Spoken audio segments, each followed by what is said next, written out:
So good afternoon, everyone. So this is your subject, Introduction to Philosophy of the Human Person. So our topic for today is about the freedom of the human person. So as a person, you are entitled to have different freedom. Meron tayong kalayaan dahil tayo ay mga tao. So ano ba yung mga freedom natin? What are the different types of freedom? What are the elements of freedom and what will happen if you have or they deprive you of your freedom? Let's see. So these are the objectives of our discussion for today. First one is realize that all actions have consequences. Lahat ng ginagawa natin, there is a corresponding consequences with it. Next one is evaluate and exercise prudence in choice. So we have the freedom of choice. But then, even though you have the freedom of choice, there is always a consequence because that is an action. Next one is realize that choices have consequences and some things are given up while others are obtained in making choices. So when we are making choices, may mga nasasakripisyo tayo and may mga nag-gain tayo because of the choices that we make. And lastly, show situations that demonstrate freedom of choice and the consequences of their choices. So later on in our discussion, you're going to see different situations with how you apply your freedom as a human person. So let's start. First, so please chat this in your chat box as you answer this question. Fill the graphic organizer below with what you know what is the meaning of freedom. So for you, as a grade 11 student, if you hear or if you heard the word freedom, anong pumapasok sa isip nyo? So please chat it. It will be a part of your recitation. So freedom for you, ano ang freedom? In your own words, pwedeng Tagalog, pwedeng English. Bilang isang grade 11 student, ano ang freedom para sa inyo? For me, as a teacher, freedom is being able to propagate the knowledge that I have without any restriction from the government because I have the license to do that. That is my freedom as a teacher. So as a grade 11 student, how do you define freedom?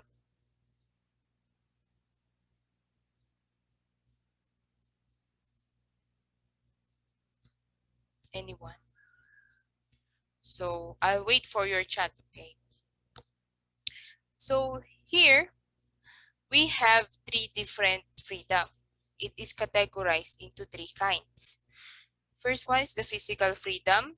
Second one is the psychological freedom.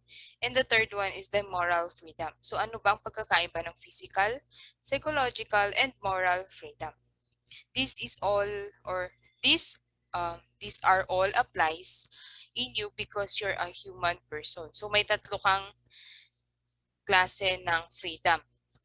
So the physical freedom is this is the first type of freedom that comes into mind when talking about freedom. It refers to the absence of any physical restraint and the freedom of mobility to act and go whatever, whenever, and wherever he or she pleased. So the physical freedom refers to you are not restrained. Hindi ka nakatali na parang aso na bawal kang lumabas, di ba? Or hindi ka isang pusa. Ang pusa kasi gala, di ba? Hindi ka parang isang kalabaw na nakatali sa puno lang at makakalakad lang ng freely kapag kailangan ng amo. Or hindi ka parang isang kuneho na nagkakulong na hinihintay yung judgment day bago kainin, di ba? So as a human person, you have this physical freedom. So physical freedom is malaya kang nakakapunta sa kung saan mo gusto. kung kailan mo gusto, and kung anong gusto mong gawin. So this refers to mobility, paggalaw, because it is physical. So I want to emphasize that the physical freedom refers to the mobility, yung paggalaw mo as a tao, as a human person. Malaya kang gumalaw kung anong gusto mong gawin, kung kailan mo gustong gumalaw, at kung ano ang gusto mong gawin, okay? So physical freedom refers to that. So ang physical freedom ay nararanasan natin umaga pa lang, di ba? So you have the freedom to either wake up early or wake up late and lie down on your bed at least 2 hours to watch TikTok before you decide to eat your breakfast. So that is a example of physical freedom. Walang pumipigil sa yung gawin ang mga gusto mong gawin. Okay? Or walang kumokontrol sa'yo kasi hindi ka naman nakatali or nakakulong. The next type or category of freedom is the psychological freedom. It is also called the freedom of choice. The person is free to perform actions that he or she considers right and wise. A person is also free to act or not to act. Psychological freedom is innate and cannot be denied a person. No outside force or influence can compel a person to take action against his or her will. So psychological freedom is yung pag-iisip natin, the behavior. So in physical freedom is your mobility, yung psychological freedom naman is yung choice mo. May choice ka. So if the physical freedom is you can move, applying the psychological freedom, may choice kang gumalaw or hindi. Or in psychological freedom also, malaya kang gawin ang mamili ka ng course na gusto mo. That applies psychological freedom. Also, malaya kang umattend sa klase kasi wala namang pumipigil sa'yo because that is your choice. So choice is psychological freedom. You have the choice to do or not to do certain things. So in physical freedom, it is the mobility, paggalaw. In psychological freedom, it is the choice. Piliin mo mang gumalaw or hindi, or piliin mo man gawin ang bagay na ito or hindi, that is psychological freedom. So lahat ng tao is may psychological freedom. It is innate. Nasa sa atin na yan because we have the so-called consciousness and cognition. Nakakapag-isip kasi ang tao. Kaya we have psychological freedom kasi may pag-iisip tayo. Nakakapag-isip tayo. Next one, moral freedom. This refers to using freedom in a manner that upholds human dignity and goodness. Freedom is not an object that a person may use in whatever way he or she pleased. A person becomes freer when he or she uses freedom well, but becomes less free when he or she uses it in a bad way. So moral freedom is you have the goodness and yung pagpili mo ng tama or mali.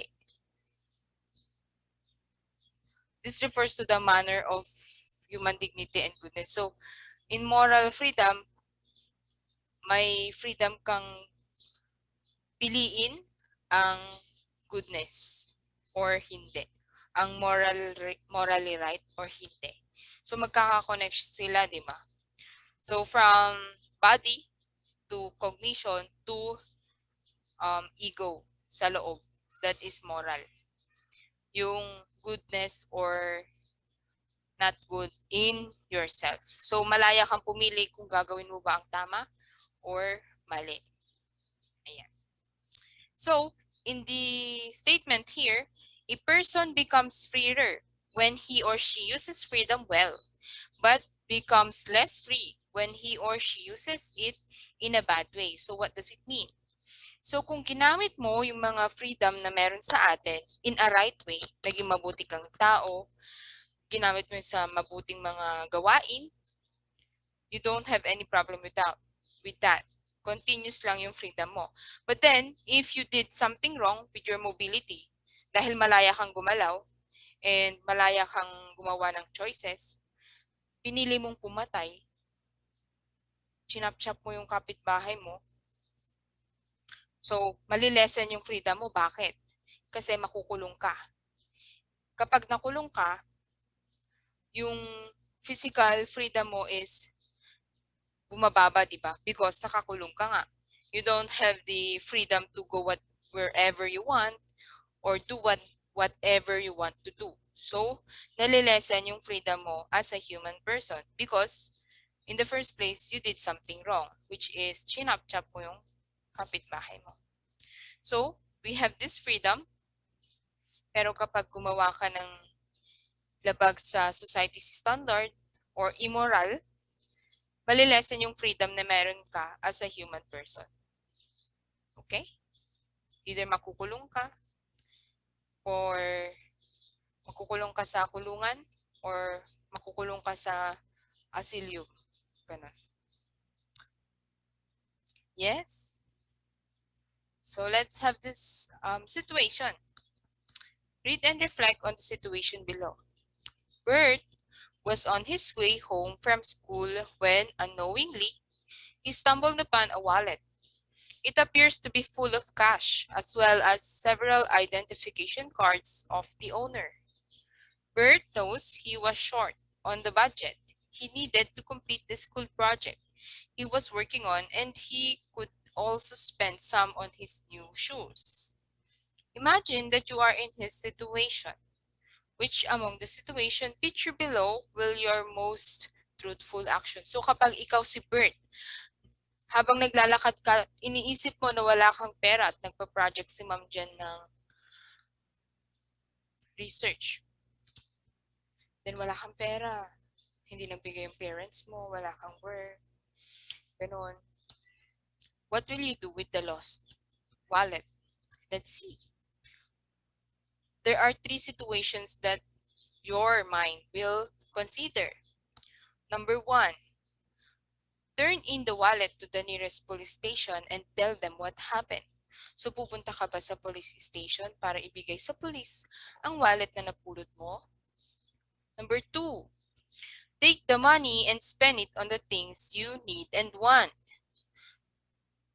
Dahil you have the freedom of choice, psychological freedom, pinili mong kunin ang pera na napulot mo. Kasi kapag napulot mo na, sa'yo na. Naniniwala ka sa principle na yon. Lastly, leave the wallet alone and continue walking home. So, the third action, hindi mo papansinin yung wallet kasi hindi naman sa'yo, and hahayaan mo na lang siya sa daan. So, as a human person, as a grade 11 student, what will be your answer? Please chat it on the chat box kasi lalabas yan after this meeting. Okay? Lalabas siya sa record ko kung sino yung nagsagot. Yan. I'll give extra credit on it. So, let's see. So, for me, if I'm still young and I don't have money, I'll take the money and spend it on the things I need and I want.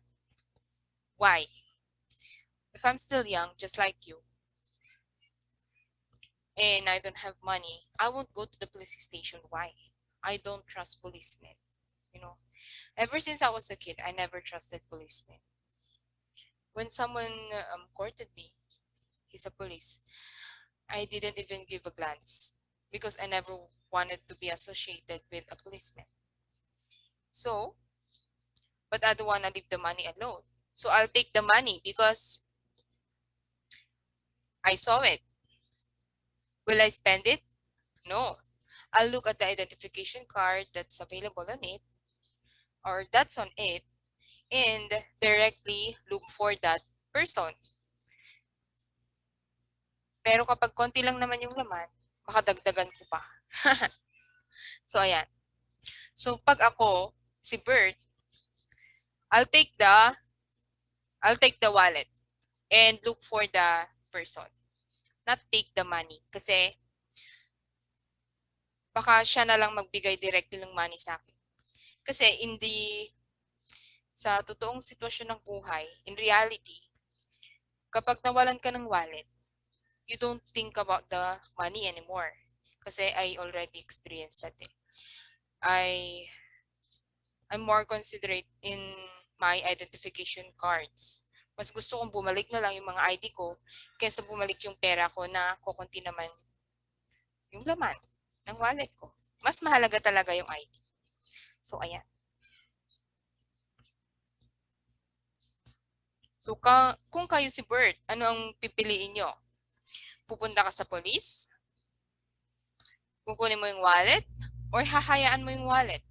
So, because we have these three categories of freedom, pwede mong i-associate your action mo or the different types of freedom sa magiging action mo. Yan. So, some everyday living natin, sa daily life natin, we always exercise those three different freedom. Mula sa paggising natin hanggang sa pagtulog natin, na gagamit natin ang mga freedom na yon. Okay? So, let us now proceed to the elements of freedom. Ano ba yung kino-consider in freedom? Voluntariness refers to the ability of a person to act out of his or her own free will and self-determination. This means that the person may decide to act or not to act, and these decisions are made of his or her own free will. Voluntariness also means that the person may act even if he or she is not required or called to act. Voluntary acts are free acts, which can be assigned or corresponding moral value. So, ang freedom is associated sa voluntariness natin. Voluntariness is pagkukusa, or it can be referred to choice. So, voluntariness is equal to choice. So, dahil may freedom tayo, malaya tayo, pwede tayong gumalaw or hindi. That is voluntariness. Because we have a choice in doing the right thing or the bad thing, or doing something or not doing something at all. Another situation. Let us analyze the following scenario and figure out how voluntariness was expressed in this situation. So, tignan natin paano na-apply ang voluntariness sa situation na ito. Freddie was on vacation in a resort prior to graduating senior high school. He was relaxing on the poolside when he noticed two kids playing near the pool without their parents. He did not mind them since he knows there is an on-standby lifeguard in area. After a short while, Freddie heard a splash. When he looked, he saw both kids struggling to grasp for air, desperately waving their hands on the air to call for help. He immediately got up and headed for the lifeguard tower, but to his dismay, no one was there. Freddie knows he is not an expert swimmer, but he decides to rescue the children himself. He successfully secured both to the side of the pool. So how does voluntarism work here? So si Freddie ay may choice. May choice siyang tumulong or hindi tumulong sa mga nalulunod na bata. But because of the voluntariness na meron sa kanya and yung moral na innate sa kanya, he chose to save the kids because saving someone is right act, di ba? It's a right action. Even though he is not sure or he is not an expert in swimming, he chose to save the kids because that is the right thing. So doing the right thing or not doing the right thing corresponds to voluntariness. So nag-volunteer siya because he believed that if he did save the kids, that's a right thing to do. So that's how voluntariness works. Just like when there was a typhoon in Santiago, right? So a lot of barangays in Santiago City was flooded, diba? So the citizen or the Filipinos around the Philippines decided to help Isabela, Santiago City, diba? So the act of helping is voluntariness. So may choice kang tumulong or hindi because you have the freedom to help or not to help. So whenever we decide to act, this results in a certain consequence. So yung ginawa ni Freddy, because he acted on saving the kids, it results to consequence. Every action we do, it corresponds to a consequence, di ba? In the situation of Freddy, because he chose to save the kids, the consequence was he saved the kids. Or like that. Pero kapag ang act niya is he didn't do anything, he didn't respond at all. So the consequence will be the kids died. Just like that. So in your life also, di ba? Every action that you do corresponds to a consequence. So for you right now, because you're doing online classes, so do you think the consequence of your actions right now will result to a positive one? Dahil uma-attend ka ba ng online classes mo, nag-aaral ka ng mabuti, what will be the consequence? So that is called anticipation. Iniisip mo na yung result ng consequence ng action mo na ginagawa mo ngayon. Anticipation ang tawag doon. So what are your anticipations na? Because you're studying right now, attending my classes, the classes of other teachers also. And you're exerting a lot of effort. So the consequence of that action is a positive one. Alangang negative pa rin, di ba? Kasi you did something good, di ba? So yan.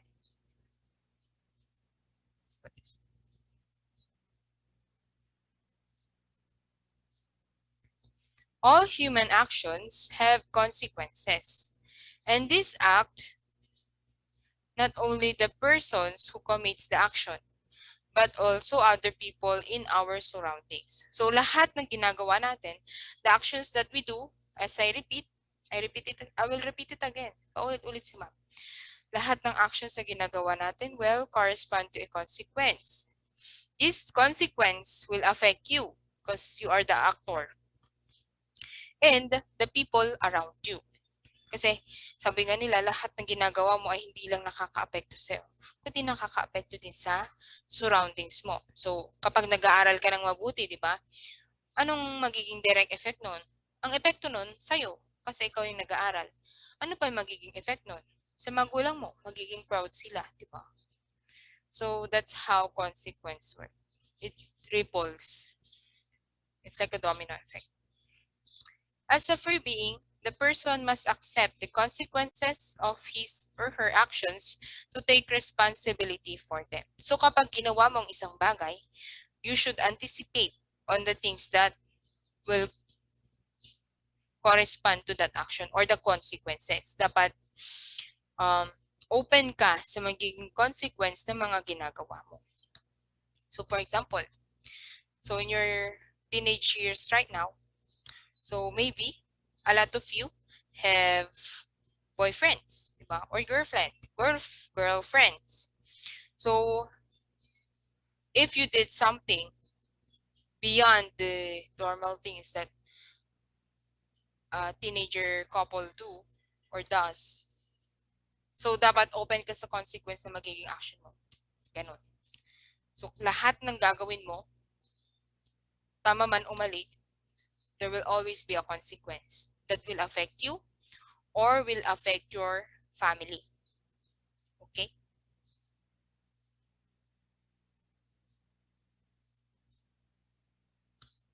Oh. Bakit kailangan mong magkaroon ng responsibility? This is the other element of freedom. So, voluntariness and responsibility. Because, yun nga, may consequence of your actions.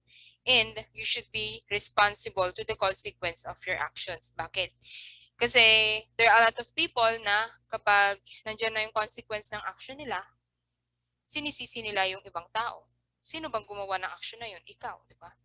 For example, hindi ka umattend ng online class.